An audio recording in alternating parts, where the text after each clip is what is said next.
What's up, guys? Welcome back to the Mic Check podcast. This is T Word, the People's Champ. Thank you for tapping in. Today, we're going to be talking about Errol Spence Jr. and a look forward in a potential rematch with Terence Crawford. But before we get into the video, don't forget to like, comment, and subscribe. We appreciate your feedback. Thank you for helping us grow. All right, so the mega fight has finally happened, and we've already talked about what's next for Errol Spence, potential moves that he could make. But one thing in particular he's been adamant about since the fight ended, even in the ring as the fight ended, he wants a rematch with Terence Crawford, and he's hoping it'll be at 154.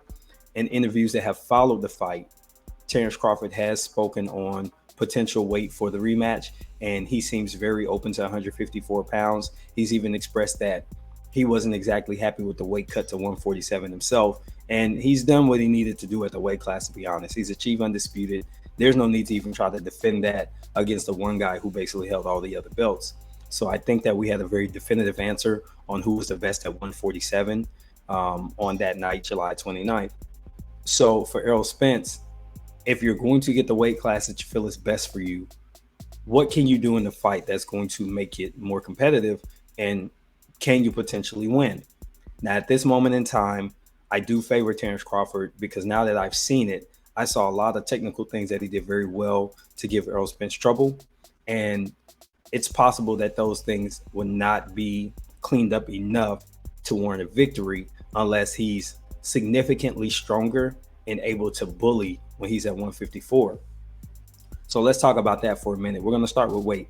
So at 154, if he's not draining because he's such a big person for the weight class, he might be better off at 160, something we'll talk about in another video. But if he can comfortably make 154, similar to what he did maybe against Ugas, or maybe even the way that he was able to shrink down for Sean Porter, even though he was younger and more vital, maybe he could have the strength.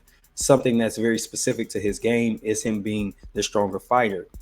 If Bud Crawford is to go up to 154 and have to gain more muscle, would that change his game a little bit?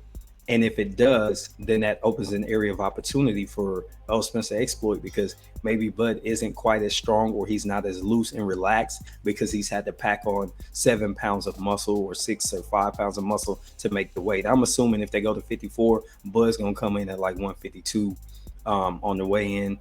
And then maybe Errol's going to come in like right at 54.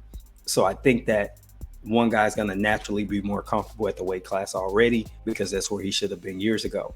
So if he's able to use his strength, more than likely his punching power is going to return, something that was absent in their initial matchup. He didn't have his normal thud.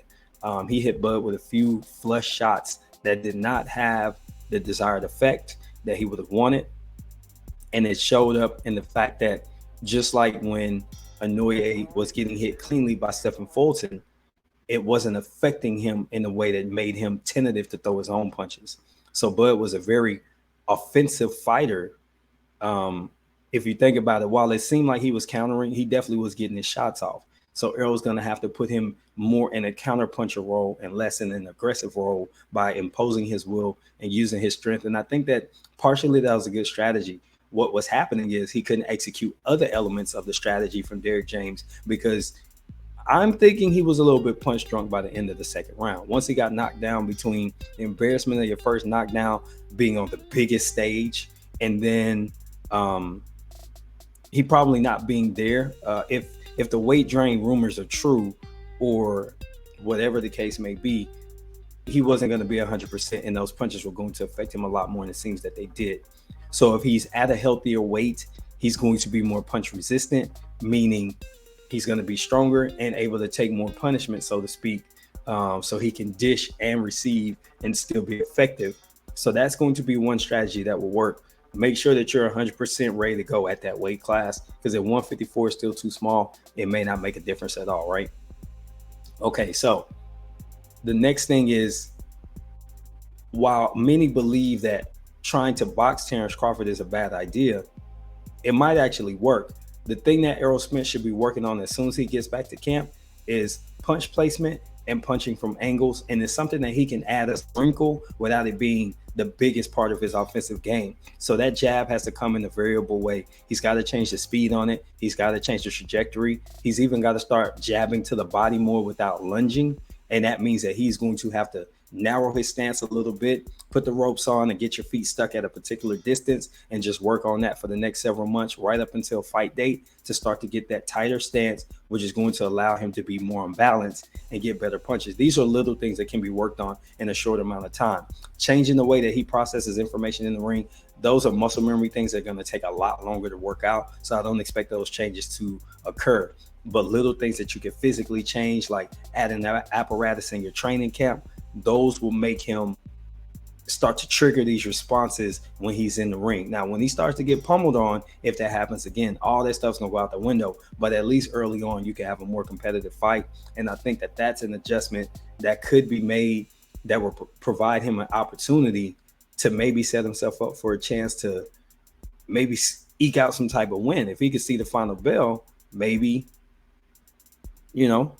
maybe there's an opportunity that somebody saw on the cards that you were competitive. Maybe because you did better than the last fight, a judge seems to look your way. I mean, if Weisfeld is there, ain't no telling what it's going to be. But I think that those are a couple of things that he can do. Number one, make sure he, in the best way possible, make the weight so he's strong and vital. He needs to come in without coming off some type of injury, if that's true. And then he's going to have to vary some of his punches to punch speed and punch placement. And I think those are little kinks that can be worked out in a much shorter amount of time than overall change the entire game plan. He still needs to come forward and apply pressure. He just needs to make sure that the pressure is effective. So when he's landing punches on Terence Crawford, they're actually changing his mind about being toe-to-toe with Errol Spence. So hopefully you guys have some thoughts on what you think can happen in the rematch. Not just be more competitive, but is there a potential path to victory for Errol Spence? We'd love to get your thoughts. This has been T for the Mic Check Podcast. Until the next time I'm out. Peace, y'all.